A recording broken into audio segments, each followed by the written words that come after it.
Say yes if you can see my screen, please. Thank you. Hi. Hi. Hi. Hi, Hi. Hi. Okay, so for today, let's review lang no, yung lessons 1 to 4 ng grammar natin. Alright? So first one, lesson 1 no, fukushimasho, which means let's review lesson 1. Okay, so nakikita nyo dito sa upper left natin yung 5 grammar patterns. First one is N1 wa, N2 des, which means that N1 is N2. So every single time na makakita ka or gagawa ka ng sentence, N1 is N2, always na ang pattern would be N1 wa, N2 des, where N1 is yung topic or yung subject ng ating sentence or kung ano yung pinag-uusapan. And then N2 is any noun na magde-describe dun sa N1 natin. So again, N1 is the topic and N2 is our description na noun. Okay, so for example, I am Yamazaki, I am Filipino, Mr. Sato is a teacher. Sinong makakapagsabi sa akin ng Nihongo ng mga to? Isa-isa. Sige, magtatawag ako. Joe-san for number 1. Watashi wa Yamazaki desu. Correct. Number 2, Brent-san. Ay, wala. Watashi wa Philippine des. Philippine Jin desu, no? Kasi Jin des. Correct. Hi, katagasaimasu. Chat. Sige, Shina-san. Mr. Sato is a teacher. Sato-san wa Sensei desu. Okay? Ano ang ginagamit natin kapag job yung pinag-uusapan o trabaho? Kasi, again, ang sensei ay ang kinakabit sa dulo ng pangalan. So, for example, Rona Sensei. Pag sinasabi mong yung tao ay teacher, ano nga ulit ang noun natin na ginagamit? Yan. Kiyoshi desu. Correct. It's Kyoshi, no? So, for these sentences, meron tayong subjects na I, naka-blue. So, ang topic natin ay yung naka-blue. So, that would be N1. And then, yung N2 natin ay yung nouns na nagde-describe dun sa topic natin. So, yung description niya na noun would be the N2. So, again, I am Yamazaki would be watashi wa Yamazaki desu. Pag number 2, N1 mo or topic mo is I, and Filipino yung description mo. Watashi wa Philippine Jin desu. Alright, and lastly, we have Mr. Sato as our subject. So, siya yung pinag-uusapan, and then, ang noun description niya ay teacher, Kyoshi desu. So, ang ating sentence would be, Sato-san wa Kyoshi desu. Wakarimashita ka, Minna-san? Hai, wakarimashita. Hi, wakarimashita. Ay, makarimasu. Hi, katagasaimasu. So, meron naman tayong grammar pattern 2, which is N1 wa, N2 ja arimasen. Itong N1 wa, N2 ja arimasen ay kabaliktaran lang ng sentence pattern 1 natin. So, ibig sabihin, yung kung kabaliktaran, yung des mo ay papalitan mo ng ja arimasen. Pag pinalitan mo yung des ng ja arimasen, ibig sabihin yung N1 is N2 natin would now become N1 is not N2. So for example, balik tayo sa sentences natin kanina. I am Yamazaki. I am Filipino. Mr. Sato is a teacher. Ngayon naman, palitan natin siya ng I am not Yamazaki. I am not Filipino. And Mr. Sato is not a teacher. Paano natin to sasabihin in Nihongo? Si May Ansang. Yung number 1. Watashi wa Yamazaki-san ja arimasen. Pag watashi ang pinag-uusapan, nilalagyan mo ng san ang sarili. Ay, sorry. Okay. Watashi wa Yamazaki ja arimasen. Correct. It's watashi wa. Ang topic natin again is yung nasa blue. Noun 1, watashi wa. And then yung description, Yamazaki. Pero hindi siya yon, so ja arimasen. Again, it's watashi wa Yamazaki ja arimasen. For the next number, we have I am not a Filipino. So ang subject natin or N1 would be I, and yung description would be not Filipino. Okay? Paki-translate to sa Nihongo, Josh-san. 私はフィリピン人じゃありません。 Correct. Arigatou gozaimasu. It's watashi wa Philippine jin ja arimasen. Okay? And lastly, we have Mr. Sato is not a teacher. Mr. Sato would be our subject or it will be our N1.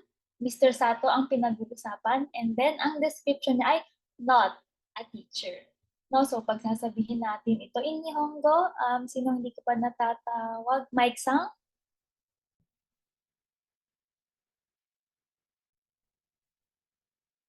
Sato-san wa Kiyoshi ja arimasen. Correct. It's Sato-san wa Kyoshi ja arimasen. Again, kapag may not siya, magpapalitan mo yung des ng ja arimasen. So, ang mangyayari, ang bagong sentences natin ay, for I am not Yamazaki, again, watashi wa Yamazaki ja arimasen. Inalis mo yung des. And for number 2, I am not Filipino, watashi wa Philippine jin ja arimasen. Then number 3, Mr. Sato is not a teacher, that's Sato-san wa Kyoshi ja arimasen. Alright? And let's remember na itong ja arimasen natin ay may tatlong forms, no? Ja arimasen itself and dewa arimasen for it to sound more formal, and then janai, which is its casual form. So for example, yung I am not Yamazaki, watashi wa Yamazaki dewa arimasen. Watashi wa Philippine dewa arimasen. Sato-san wa Kyoshi dewa arimasen. And for casual, it will be watashi wa Yamazaki janai. Watashi wa Philippine jin janai. Sato-san wa Kyoshi janai. Wakarimashita ka, minasan? Ay, Wakarimashita. Wakarimashita. And then number 3, ito ay pagtatanong mo lang nung grammar pattern number 1 natin, no? So instead na sasabihin mo siya, tatanungin mo kung tama ba yung case na yon. So again, we have the N1, which is our topic. N1 followed by wa, no? Yung subject ng sentence natin, followed by N2, which is yung description na noun nung N1 mo. And then sa dulo, dadagdagan natin ng des ka. Okay? Tandaan na pag may ka ang sentences, magiging patanong siya. And ang intonation natin would be pataas, no? N1 wa, N2 des ka. Okay? Practice. Example number 1, are you Mr. Yamazaki? Number 2, are you Filipino? Number 3, is Mr. Sato a teacher? Alright, sino pang hindi natatawag? For are you Mr. Yamazaki? Kindly translate in Nihongo, please, Sam. Anata wa Yamazaki-san desu ka? Correct, it's anata wa Yamazaki-san desu ka? No? Next one, are you Filipino? Joe-san, onegaishimasu. Anata wa Philippine jin desu ka? Correct, it's anata wa Philippine jin desu ka? And lastly, Shina-san, is Mr. Sato a teacher? Sato-san wa Kiyoshi desu ka? Correct, Sato-san wa Kyoshi desu ka? Arigatou gozaimasu. So again, yung topic natin ay yung N1 natin, no? N1 wa, N2, which is yung kanyang description, and then add desu ka for confirmation or for asking question. Alright. So meron tayong anata as you na subjects and Mr. Sato-san. Again, are you Mr. Yamazaki would be anata wa Yamazaki-san desu ka? Are you Filipino would be anata wa Philippine jin desu ka? Is Mr. Sato a teacher would be Sato-san wa Kyoshi desu ka? Daijoubu desu ka, minasan? Ay, daijoubu desu. Ay, daijoubu desu. Ay, Daijoubu desu. Arigatou gozaimasu. So let's move on to the next pattern. Pattern number 4, it's N1 mo, N2 des. Which means N1, yung topic natin is also N2. So basically, also siya. Meaning, they're the same. For example, meron tayong I am Filipino, that's watashi wa Filipinjin desu. And is Mr. Sato a teacher? That would be Sato-san wa kyoshi desu ka? Alright, yung number 1 natin, pag maging I am also a Filipino, anong mangyayari sa sentence natin? May ansang? Watashi mo Filipinjin desu. Correct. It's watashi mo Filipinjin desu. Kung mapapansin ninyo, napalitan natin ang wa ng mo. Kasi also na siya. Alright, next one. Is Mr. Sato also a teacher? Brent-san? Sato-san mo kyoshi desu ka? Correct. It's Sato-san mo kyoshi desu ka? Alright, gatou gozaimasu. So, napapansin ninyo, same pa rin ang N1 natin, watashi and Sato-san. But this time, yung wa, is papalitan natin ng mo. And then, itutuloy ang description, Filipinjin desu and kyoshi. Sa dulo, pag sentence lang siya or descriptive, it's just this. Pag interrogative, that would be desu ka? Daijoubu desu ka, minasan? はい、大丈夫です。はい、Daijoubu desu. Ay, gatou gozaimasu. Cha, lastly, for number 5 natin, N1, no, N2. So, mapapansin ninyo sa 1, 2, 3 natin, ang particle natin ay wa. Sa number 4, mo. Sa number 5, mayroon tayong another particle which is no. Pag nakakita kayo ng N1, no, N2, that would mean N2 o N1. So basically, tong N1 is any group or organization which N2 belongs. For example, Miss Cruz is an employee of SM and Miss Camille is not a student of ODA.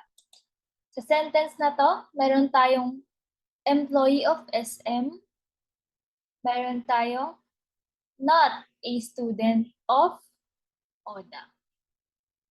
Okay, paano nga muna ang employee of SM kapag susundan natin ng N2 of N1? N1 no N2? Mike-san. Cruz-san wa SM no shain desu. Correct, it's Cruz-san wa SM no shain desu. Okay, gatou gozaimasu. Chat, sige, paano naman kapag Miss Camille is not, tandaan, may not dyan, not a student of ODA. Josh-san, onegaishimasu. Kami-san wa Oda no gakusei ja arimasen. Correct. It's Camille-san wa Oda no gakusei ja arimasen. Gatou gozaimasu. Hi.